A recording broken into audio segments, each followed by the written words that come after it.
Hi, everyone. Welcome to the Cali Culture Podcast, episode 10, featuring returning guest Pete Moreno Jr., a former Lieutenant Colonel in the United States Marine Corps, is an author as well as an entrepreneur. Pete joins the show today to discuss a variety of topics, including self-defense, current safety issues and risk in Colombia, and situational awareness while in Colombia. You definitely don't want to miss this show. It's going to be a good one, ladies and gentlemen. So without further ado, episode 10, listen and enjoy. Welcome, everyone, to the Cali Culture Podcast. This is the only podcast on air that discusses everything about Cali, Colombia. We have another great show for you today. This is episode 10, and we have a returning guest that was on episode 3 that is going to join our podcast today. And we're going to have a great discussion in regards to safety, in regards to some recent tragic current events that's happened in Colombia. So without further ado, let's bring our guest on, Mr. Pete Moreno Jr. Welcome, Pete. Hey, thanks, Jeremy. It's good to be back. So I say welcome back, Pete. Yeah, definitely. Good to be here. Thanks for having me on the show again. Absolutely. It's great to have you. You were on episode 3, and we had a phenomenal show where we discussed a lot of things that are current, even as of now. Obviously, there's been some recent tragic events that have happened. One very recent, within the past 2 weeks, that happened to a young man who was a American Airlines flight attendant.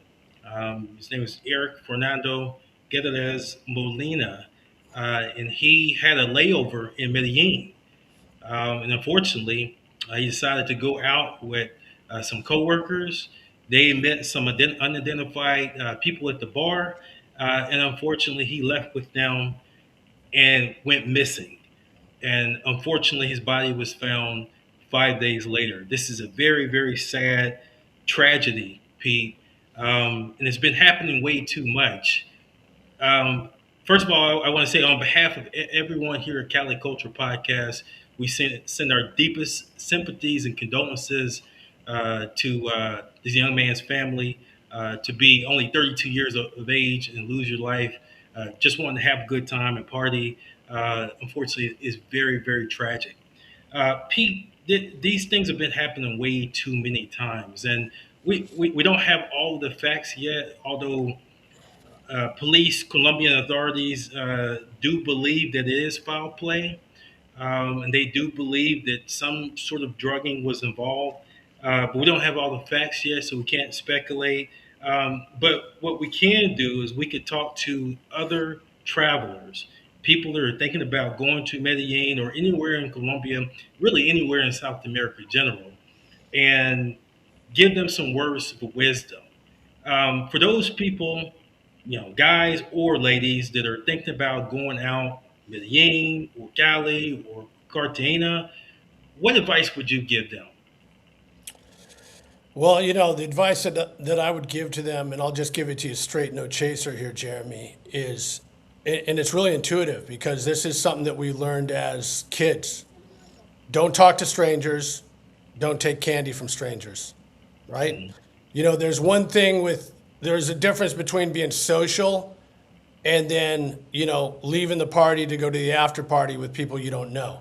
And knowing that what we know about Colombia, we know that those after parties usually turn into druggings, homicides, express kidnappings, things of this nature. So, you're not in your local neighborhood, you're not in the local, watering hole, wherever it is you came from. And unfortunately, a lot of people, and I would say especially Spanish speakers, native Spanish speakers. I mean, this young kid, 32 years old. I mean, naturalized U.S. citizen, came up in El Salvador, born and raised. You have a comfort zone with the language. You have a comfort zone being from, broader Latin America, where sometimes you think you're immune to this. And that's one of the things that I had mentioned in the first time I was on the show. Like I said, hey, I don't want to be too hard on my Puerto Rican bros, but even military guys, right? Native speakers, fell victim to this same thing. And it comes down to complacency kills. Yeah. Being complacent will get you killed. Yeah, absolutely. Uh, to that end, why do you believe that Americans in particular are so complacent when you go to these countries, whether it be a developing country or what's considered a third world country? Why do you think Americans are so complacent, knowing the crime issues we have here in our home country? But then we go to a different country, perhaps a developing country, and all of a sudden completely let our guard down, going out to bars, getting drunk, acting crazy. Why do you think that is? Is that a cultural thing, or is it just something that that this generation does? Well, this phenomenon in Colombia, it's been going on for decades. Hmm. So I think part of it is it's just a different environment. Hmm. And I have plenty of friends from, Colombia and just, Latin America in general that always tease me. And they're like, Pete, your country's probably more dangerous than mine. And I'm like, yeah, depending on where you go, you're absolutely correct. Yeah. It really comes down to where you go. Hmm. But the dynamic is just different. You're in another place. And I think a lot of folks, in the US are, whether they want to admit it or not, they're sheltered or they have been sheltered. They're used to their neighborhood. They know that probably somebody's not coming out with a machete. They know probably someone's not going to stick them with a knife, in their local neighborhood because they know the environment.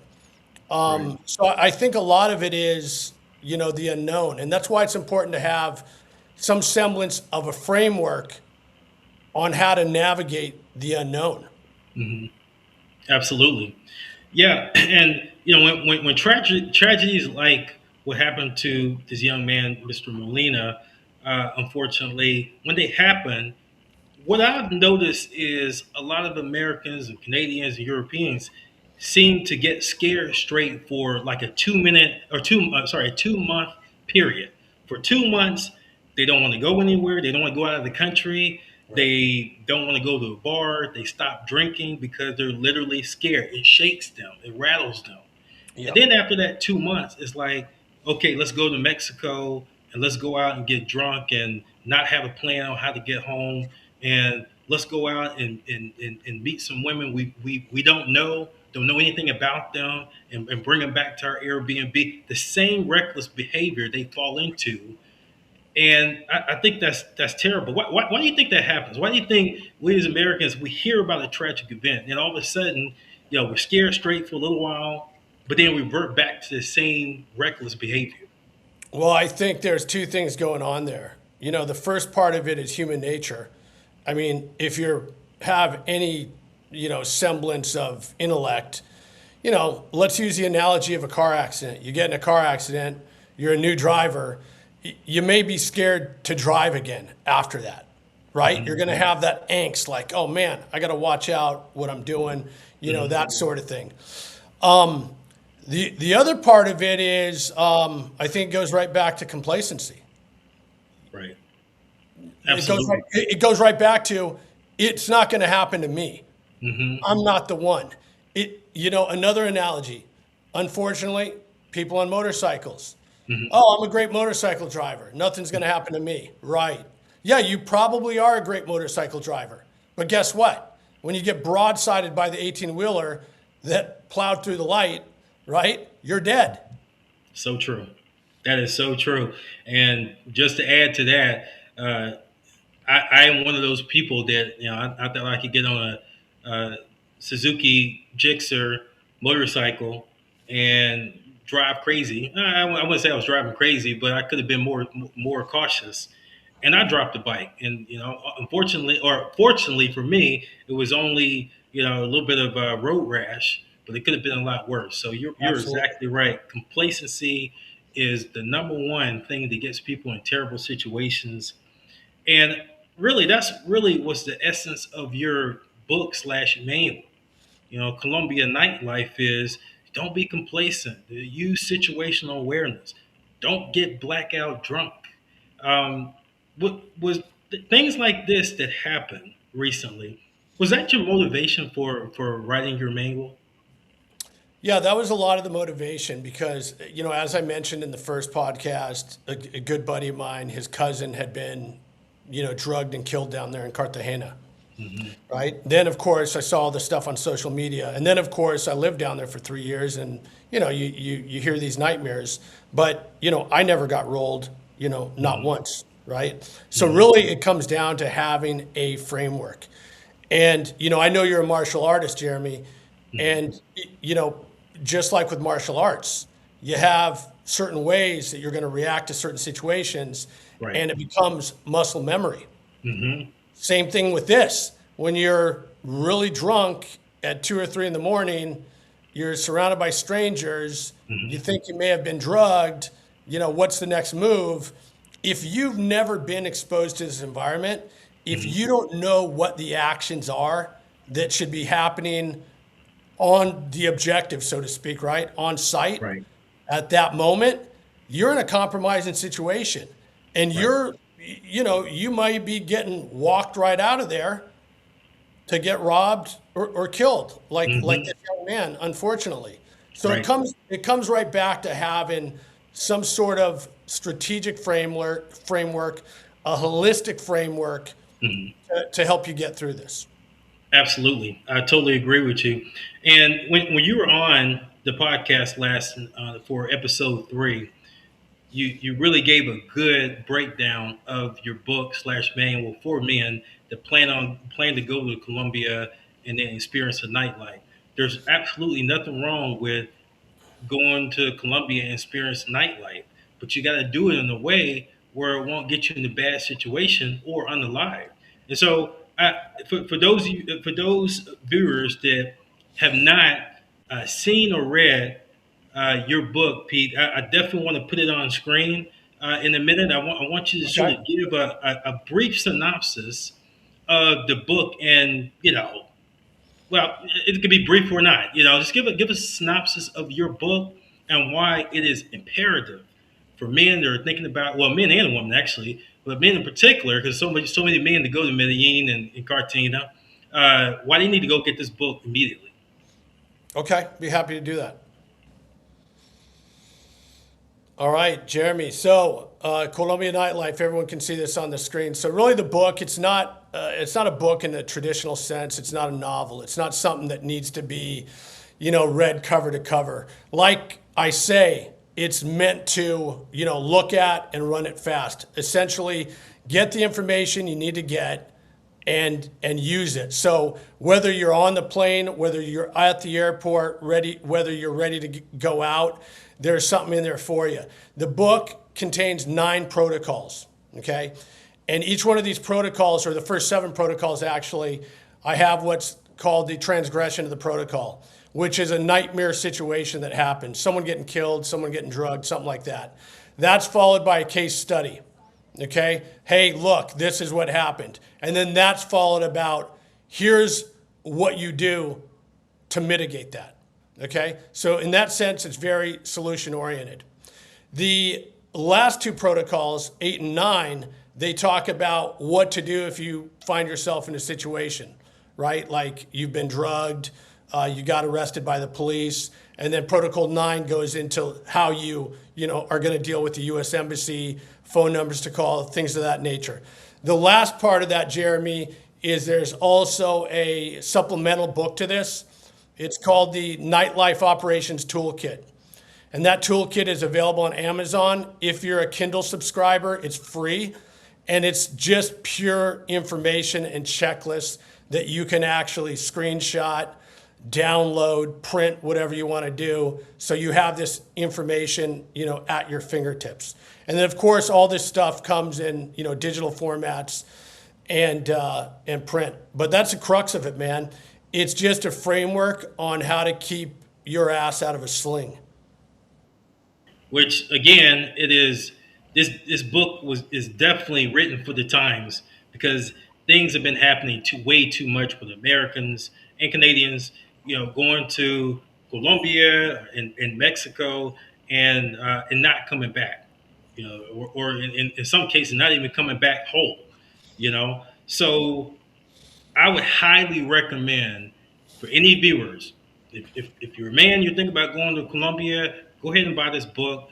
The book, what, Pete, is $20, 18, $20? Yeah, I mean, it's depending on what platform you buy it on. So, Apple Books, which is the author's edition, that's a little more robust. The foreword's by former combat vet, retired Colonel Santiago. He's also an attorney.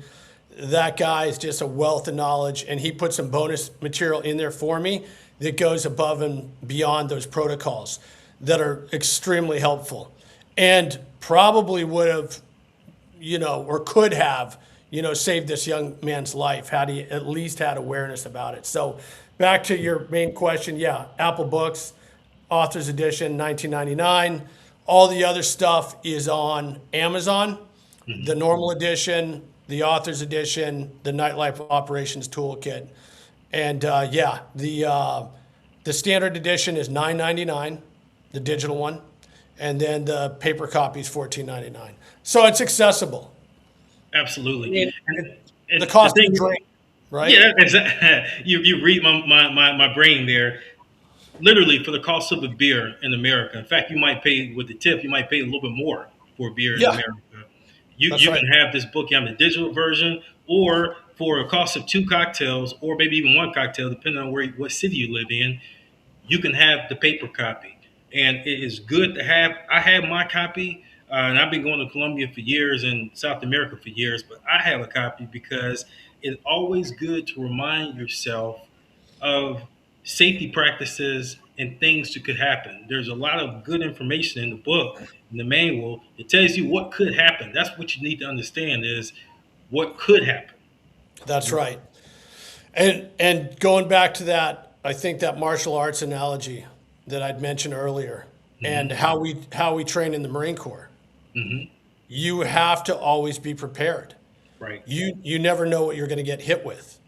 Absolutely. You don't know if there's a right hook coming at you. Yep. If there's a knife coming at you, right? You need to know what sort of action, how you're going to respond in that situation. Otherwise, you're just setting yourself up for failure ultimately. Absolutely. I totally agree with you. And speaking of martial arts and self-defense, you're right in the fact that, yes, I do teach self-defense. I do teach martial arts. I'm very passionate about martial arts. I've been in it all my life. But I do know that there is a sort of a mentality, and it's mainly, I believe, in America and Europe, well, in Canada too, but it's a mentality that, okay, I study martial arts, I train martial arts. So if I were to go to Colombia, or if I were to go to Mexico, or if I were to go to the Dominican Republic and somebody pulls a knife or a firearm on me, I can simply just take that knife. I could try to fight the person, take that knife, and then it'll be just like the movies. Pete, tell us why it is never a good idea to try to engage with someone, with a criminal that has a firearm or a knife or a machete. Yeah. So, I mean, as you well know, Jeremy, and it's widely known, I think, in most circles, military, combatives, etc. If you're in a situation with a knife and you attempt to disarm that individual, even if you're highly trained, the probability of you getting slashed or stabbed is very, very high. Right. And depending on where you get slashed or stabbed, you can bleed out right there on site. Yes. So why on earth would you even put yourself in that situation? So the answer to that is very simple. Exit stage left, right? Get the hell out of Dodge, whatever you want to call it. Leave, run. Unless you're and of course this is Hollywood, right? Unless you're like we were talking about offline, unless you're Jason Statham, one of these movies. Right. And even that stuff's staged, or John Wick. you shouldn't be engaged in that. And even if you are highly trained individuals understand that you should avoid conflict at all cost That's right. because there are implications. You're going to get arrested. Mm-hmm. You may be detained in that country indefinitely. Mm-hmm. You will be viewed probably as the aggressor because you're highly trained and you could have left the scene. Mm-hmm. So the idea is to disengage. Absolutely. And that is self-defense 101. That is what I teach. I try to emphasize that is disengage, de-escalate. And that is why it is important not to get blackout drunk, ladies and gentlemen. De-escalate. Don't escalate the situation. If somebody's in your face, slowly back, de-escalate, talk in a calm manner. Because if you can de-escalate the situation, you can prevent yourself from potentially getting hurt. You don't know who that person has with him or her. You never know. That's right. That's There could right. be 20 people in that bar and they're waiting for you to jump that guy or to do something to that guy. And then they're waiting for you. They have guns and knives, they're waiting for you. So it is very important. Yes, rule number one, de-escalate the situation. Rule number two, to remove yourself from the situation. And then last, very last but not least, is you might have to fight for your life. But that is a very last resort. Yeah, that's the last resort. Absolutely. Mm-hmm. Pete, I found that in most cases, and I've had my share of bars and clubs that I've been in. In most cases, you can de-escalate the situation. I know a lot of people, they say, well, I had to punch them or I had to do this.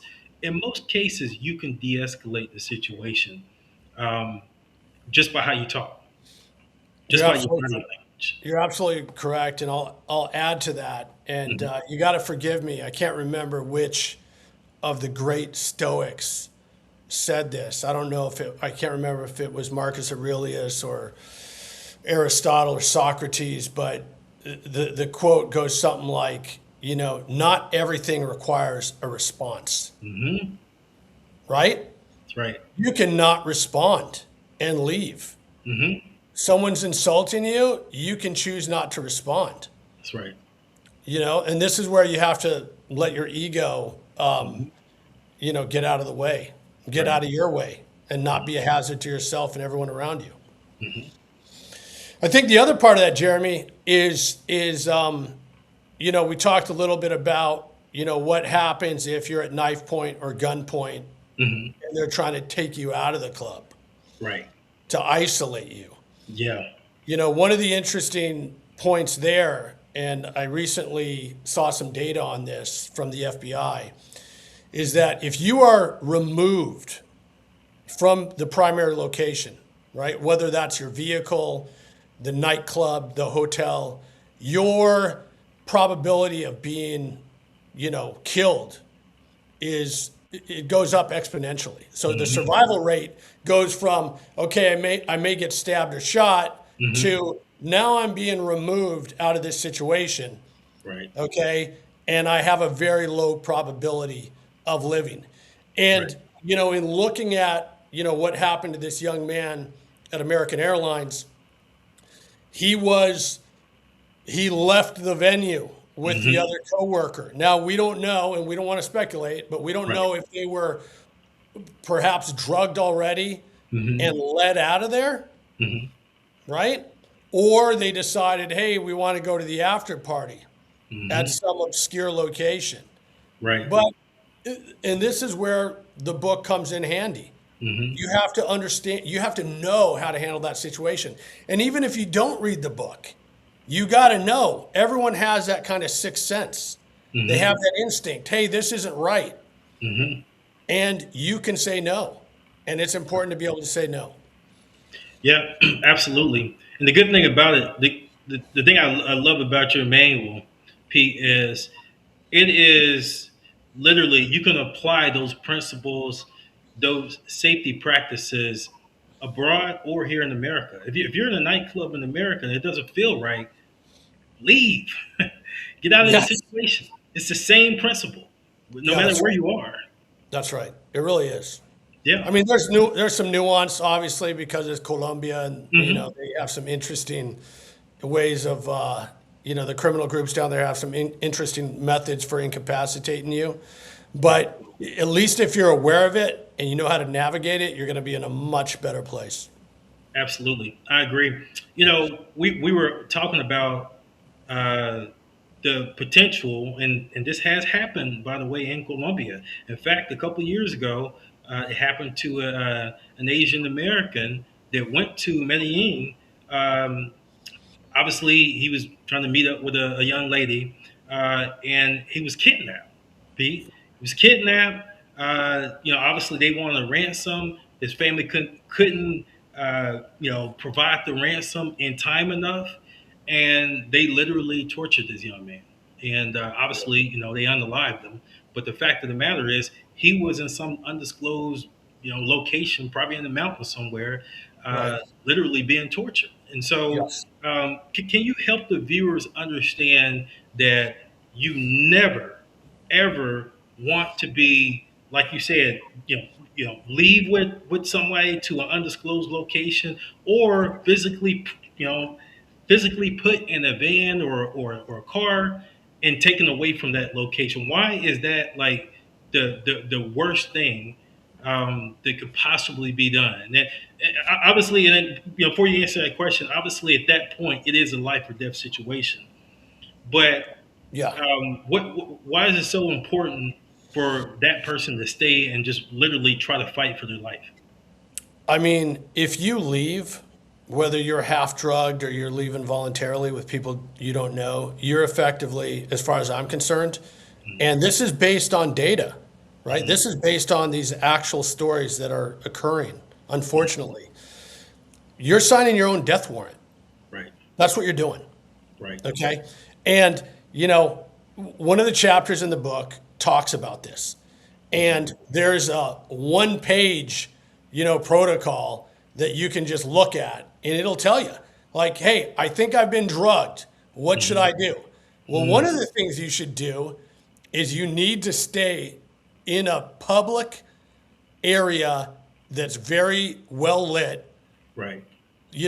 Seek out the security, stay with your friends. Do not let anyone remove you from that location, unless it's emergency services, right? It's the police, it's the paramedics, or what have you. Because the minute let's say you've been drugged, and you're just getting worse, Right. right? Yeah. It's a downhill spiral. And then next thing you know, you don't know where the hell you are, and you're dead. Right. That's why you And, don't do it. no, you're exactly right. And just to add to that again, just the unfortunate circumstance of what happened to this young man, Eric Molina. Unfortunately, he was found, I believe it was 50 miles away from the bar that he originally went to, and he was found in a creek. I don't know if it was in the creek or on the creek bank, but he was found he was found at a creek. And so that tells me that most likely he probably was drugged. We don't know all the evidence and all of the facts, but he probably was drugged and then dumped off to some location, some other location, unfortunately. Yeah, I was reading a little bit about that, and it looks like when they left, it said, at least in one of the reports that I'd read, and I tried to get smart on this, obviously, try to be as factual as possible about it, but it mentioned that they went to like an Airbnb, right? So, maybe it was for the after party, maybe it was to get laid, Right. for more excitement, if you will. Yeah. And then the situation deteriorated, from there. And it's just, I just can't reiterate how unfortunate that is. But this is why you do not talk to strangers. This is why you do not take shots from strangers. And it's all the stuff we know. It's all the stuff we're taught as kids, right? Yeah. Don't talk to strangers. Don't take candy from strangers. Right. Stay where you are. You're going to be good. Absolutely. It's pretty intuitive.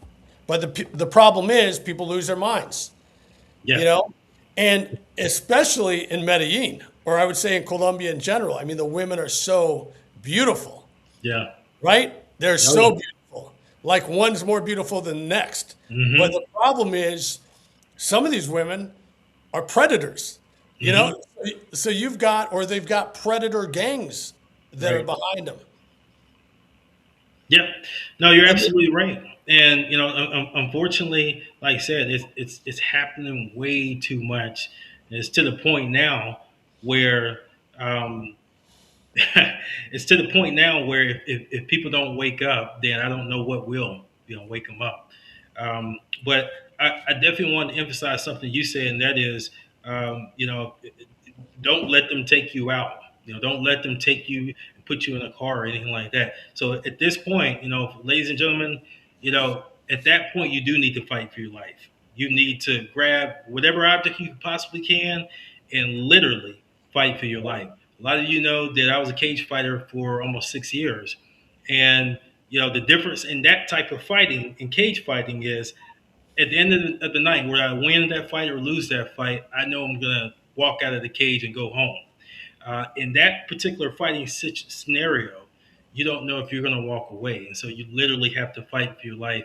And that's why it is important to know martial arts or some sort of combat fighting systems.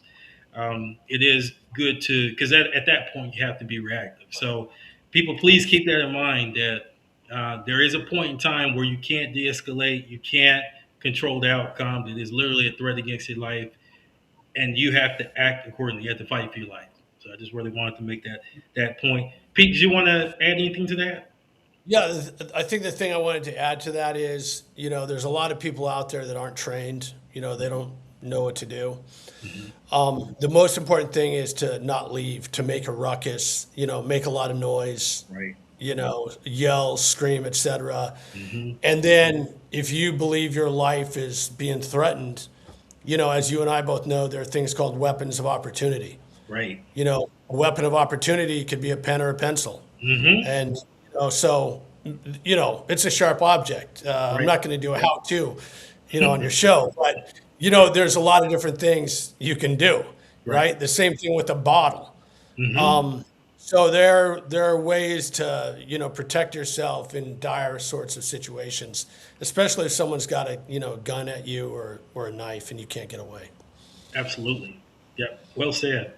So one of the things that I've noticed is um, the passport bros, I guess, as they call them, passport bros are starting to get a lot of heat, particularly in Medellin, Oh Pete. yeah. I'm seeing a lot of passport bros that are getting searched at the airport, that are getting turned around. Like you can't even come, you can't even proceed into our city.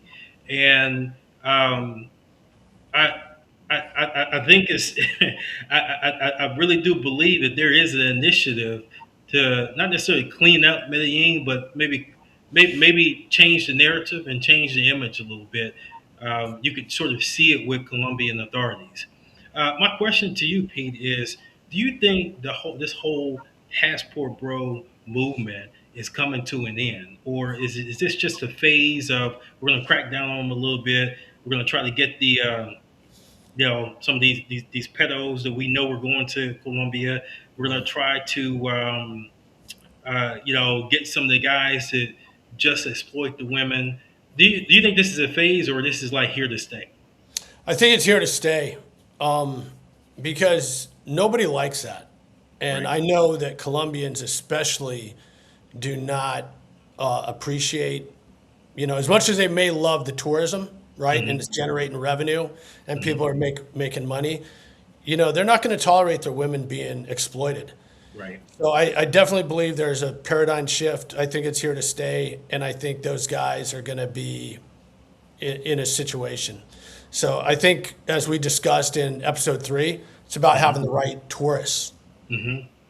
And so, these individuals that are traveling to Colombia to exploit women, they should be turned around.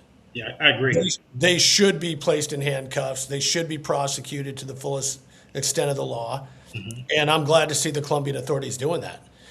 And that you can still go down there and have fun, Mm-hmm. right? But it's about having the right people down there having fun. Or having sending a message, and I think this is what's happening with the Colombian authorities. They're sending a message like, hey, Right. this isn't a place to come like exploit our people. We're not Mm-hmm. going to tolerate it, and Right. we're going to turn you right around as they should. So Absolutely. I think it's a good thing.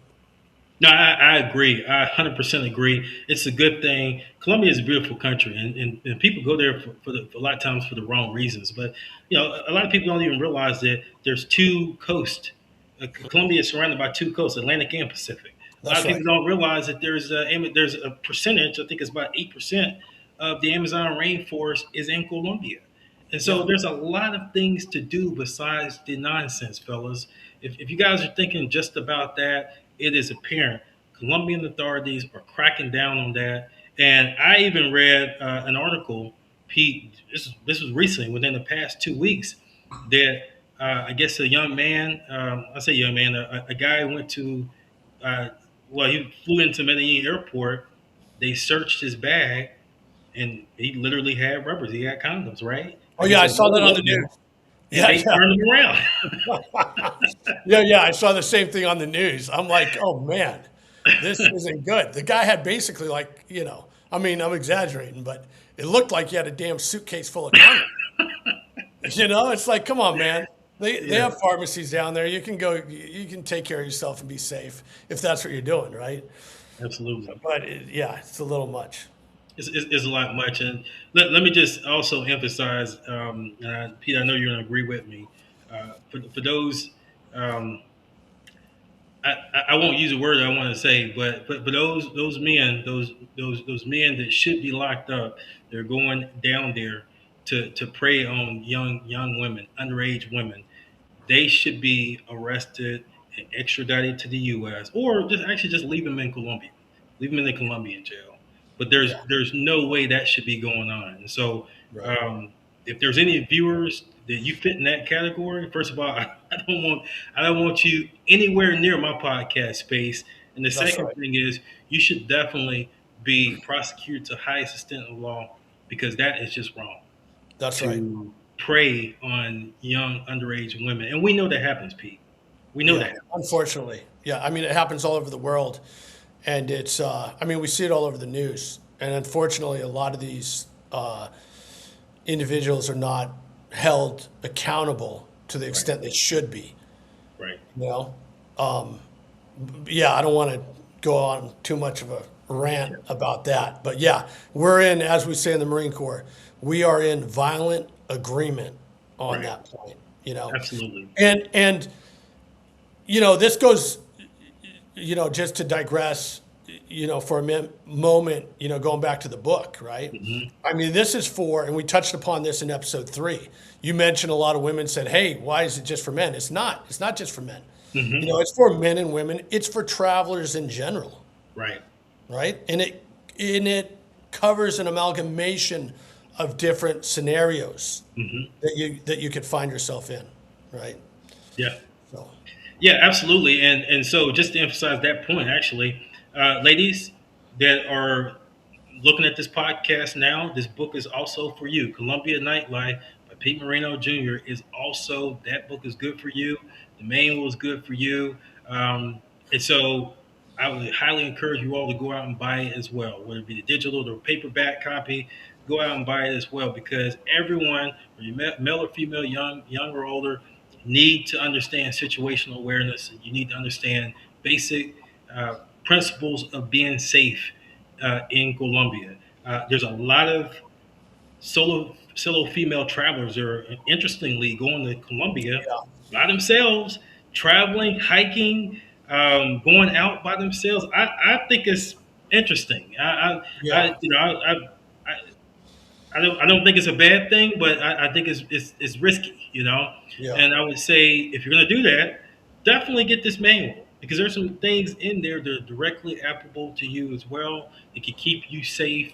Unfortunately, we just have to be honest and transparent and real. Women are going to be the target, especially if That's they right. see a woman alone at the bar, Right. particularly married. They're going to know that you're American right off the bat Right off the bat. and you're going to be a target. And so you're going to be a target more than the American guy, Yeah, So that's just the way it is. So definitely solo female travelers, we do not want to hear an incident about something that happened to you all. Take care of yourself, get the manual, and follow the manual by all means. that's right. Good point, Jeremy. Yep.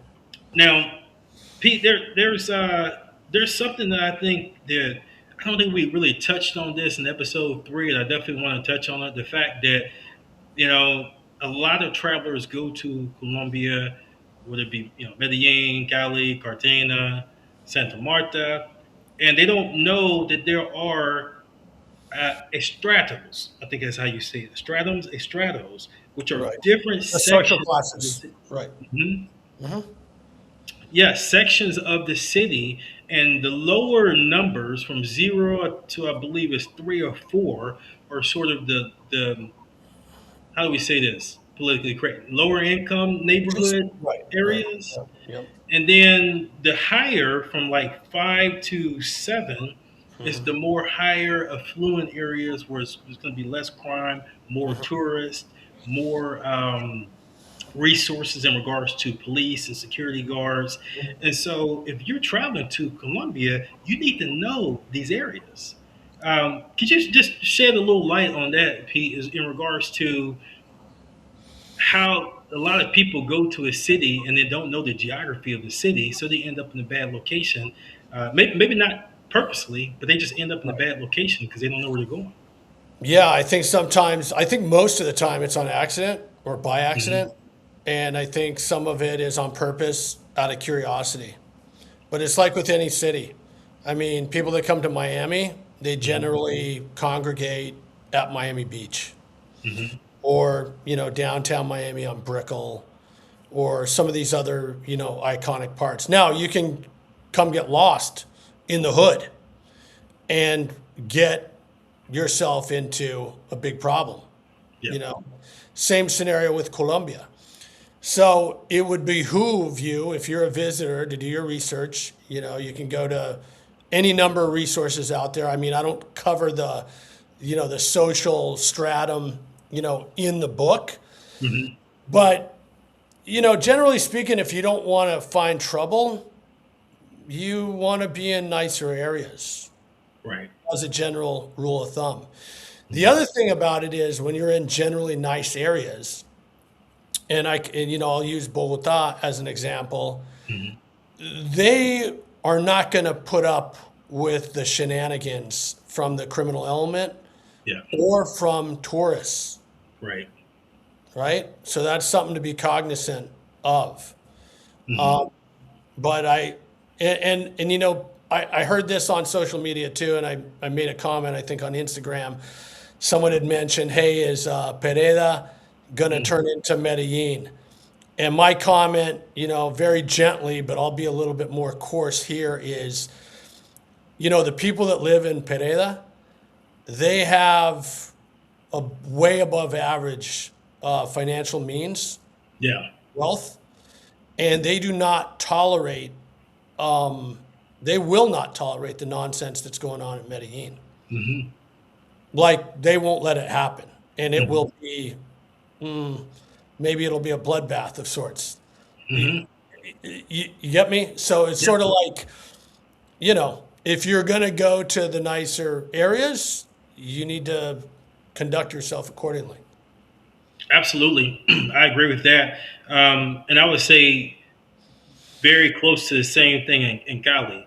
The interesting thing about Cali is Cali and the surrounding areas, they can be, I would say, slightly higher crime areas than some of the other cities, but it's concentrated to their crime. In other words, what we saw in Cartagena, where those Americans that went to that nightclub and were fighting outside the club, that's not a good idea to do it in Cali Oh, at right. Yeah. all. Yeah. Yeah. Yeah. You might not walk away. Yeah. So you have to know your surroundings. You have to know the city. You have to know the stratos. You have to know exactly where to go in order to stay safe. Now we do have a comment that I want to bring up, or actually a question from one of the viewers I want to bring up, and we could both talk about this one. Pete. Okay. Let's see. Issue. I think I'm saying his name right. It says, how can we better leverage local insights for safety travel experience? I think he's saying basically how can we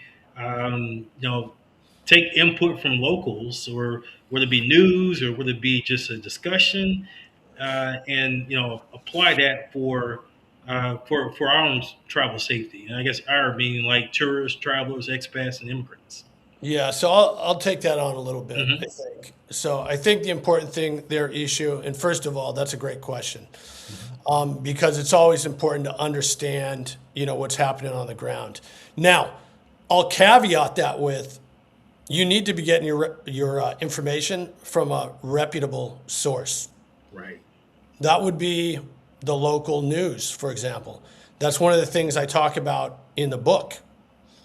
Is you need to get information from reputable sources. I don't know where you're from, Ishu, what country, but most countries have, I don't know, maybe your country has an embassy, in Colombia, or a consulate. They usually put out, security information.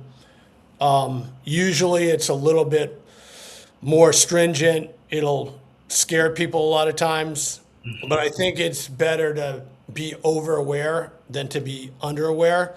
I would not take anecdotal advice from social media. I would not take it from people you don't know, because they could be feeding you information to be getting ready to feed you to the lions, so to speak, right? Let's see. That's what I have to say on that issue. Make sure it's reputable. Yep. You want to get the facts. Maybe maybe the travel agency that you worked with to get your travel package down there. I know there are a lot of, or not a lot, but I know there are companies that will receive you at the airport. Make sure those are reputable and vetted. You don't want to get picked up by the guys that are going to rob you. That sort of thing. So you got to do your research. But part of doing your research is you have to have some sort of perspective or point of view. Like you gotta, like, in a lot of cases, you don't know what you don't know. Right. So part of helping you to understand what you don't know is, not to plug my book too much, but part of it is, know the general landscape of what you're dealing with. And then from there, you can start making decisions. And the book points you to a lot of these sort of, areas where you can make decisions, or to resources that can actually be helpful to you. Hopefully that answered the question, Ishu. I don't know, Jeremy, if you have anything to add there. No, I 100% agree. I think you answered perfectly. Make sure it's a reputable source.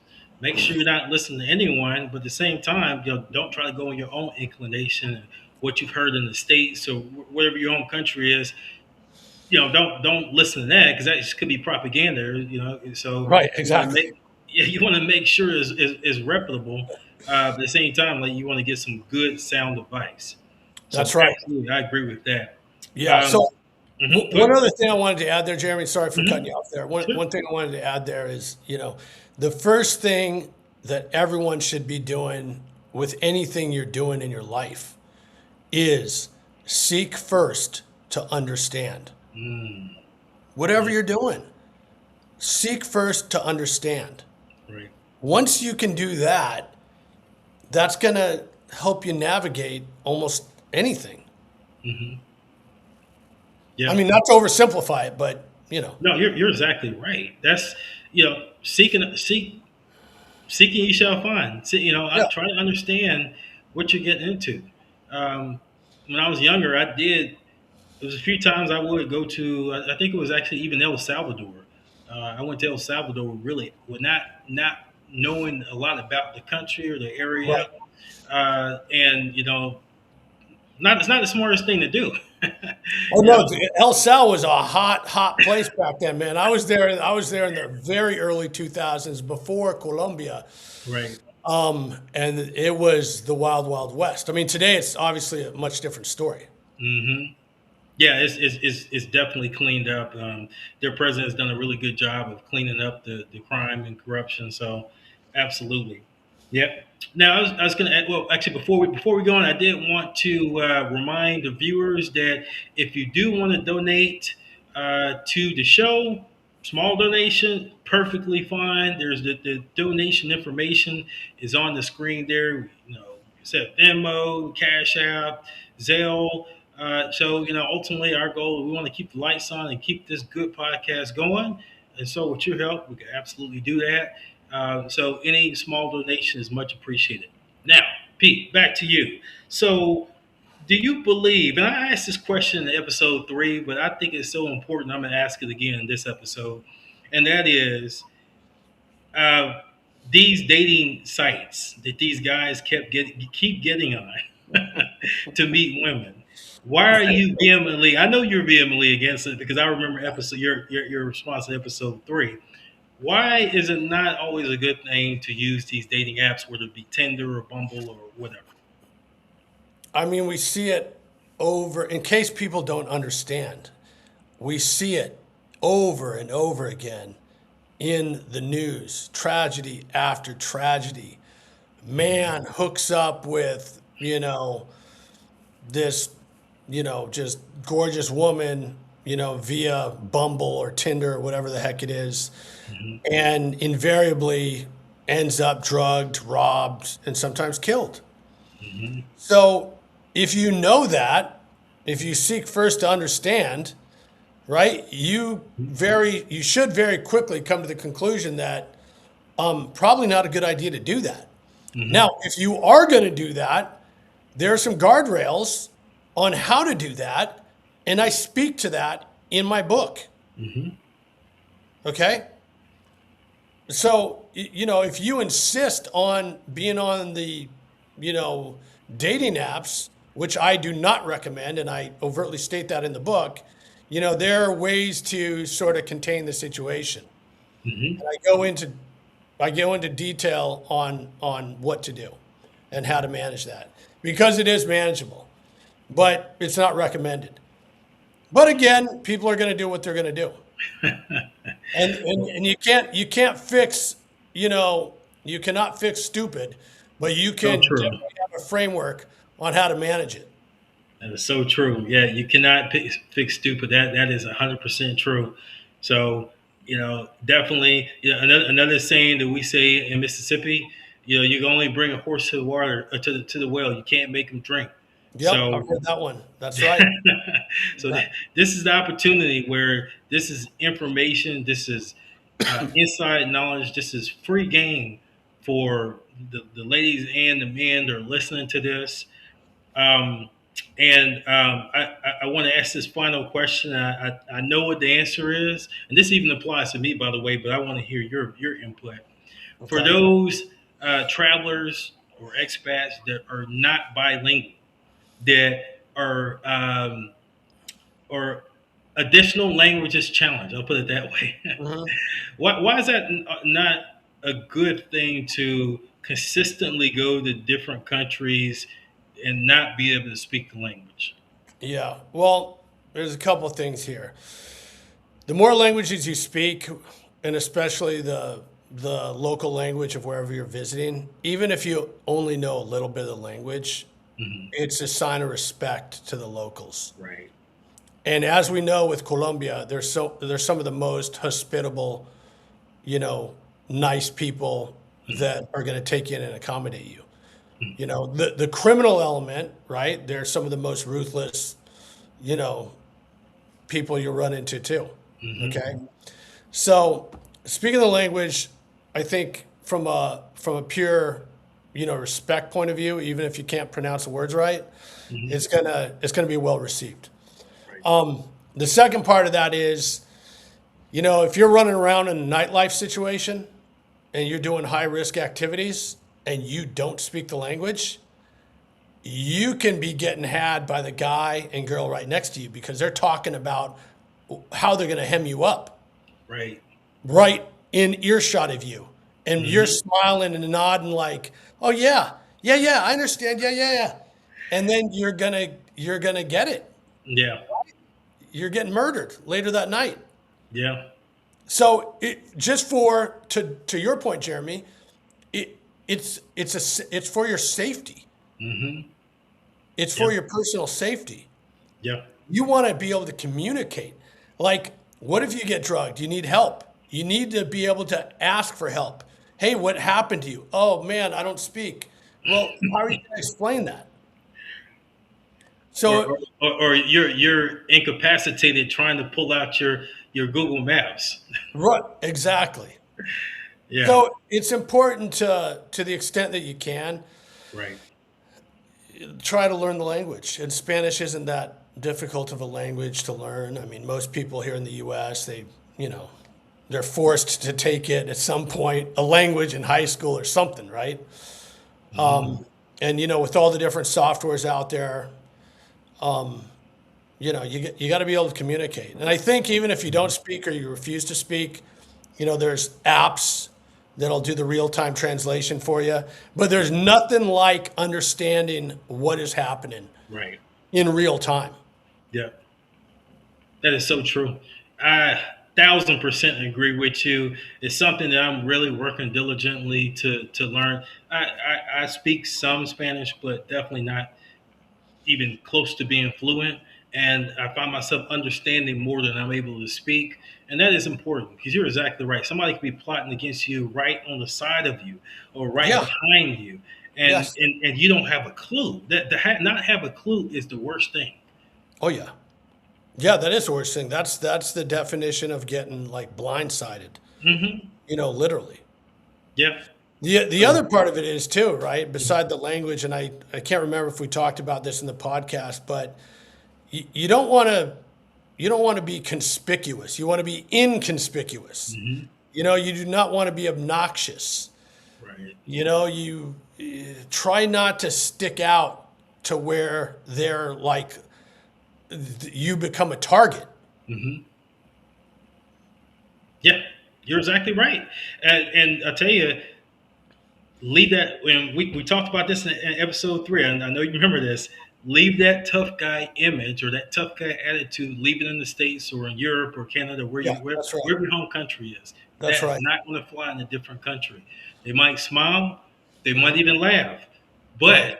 at the end of the day, no one likes that kind of attitude. That tough guy, I'm better than you type of attitude. Right. And so That's right. you could be around good people, and they might will look out for you. Right. But your attitude, they're like, okay, well, whatever. Mm-hmm. So definitely, it's 100% true. To be able to understand, at least speak a little bit, at least be able to agree. And I did want to touch on that just real quick. I know we're running out of time, but that is so true in what you said, that I find, particularly in Cali, that when you could just speak a little bit, when you even try, people really appreciate that. The locals really appreciate when you can at least try. Hola, ¿cómo está? Like, at least Right. speak. Yes. Okay, well, he can't, he doesn't know much, but at least he's trying. Yeah, you're absolutely right. And I'll give you, not to digress too much, but an example of this, outside of the Spanish language, I was at dinner with some people from Bangladesh, and I do not speak Bengali. And, the food kept on coming, et cetera, et cetera. And of course, they speak English. However, at the end of it, I wanted to say something to them in Bengali. So thank God for AI. I got on my perplexity. I'm like, hey man, what would be appropriate in this situation? Obviously when they weren't looking around, rehearsed it in my head a few times, and I said it to the husband and wife, and man, they were beside themselves. They're like, what? Like, how do you know that? Yeah. Like, and you said it pretty good. Mm-hmm. You know what I mean? But that goes a long way, because in the end, no matter where we're from, this is humanity. Mm-hmm. We're in the human business. Right. Right? Mm-hmm. And when you can interact with people in a respectful manner, generally it's going to be well received. Unless you're dealing with some animals that want to kill you, in which case, get the book. Exactly. Right? Yep.